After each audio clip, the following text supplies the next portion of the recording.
மதவாதிகள் எதிர்ப்பினும் மதகளும் புரிந்திடும் வீரம் இவன் மதபூஜம் இரண்டும் மலை என எழுதிட செருக்களம் சிதறிடும் வீரம். தமிழ்நாட்டு அரசியல் ஜல்லிக்கட்டில் இளங்கன்றாக துடிப்புடன் நுழைந்திருப்பவர்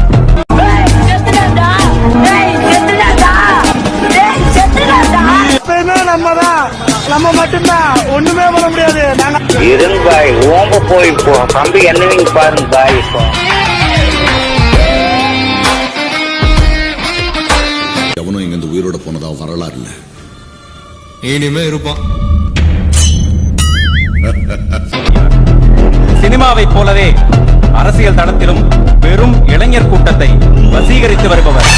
ஆனா எங்க ஆட்டம் வெறித்தனமா இருக்கும்.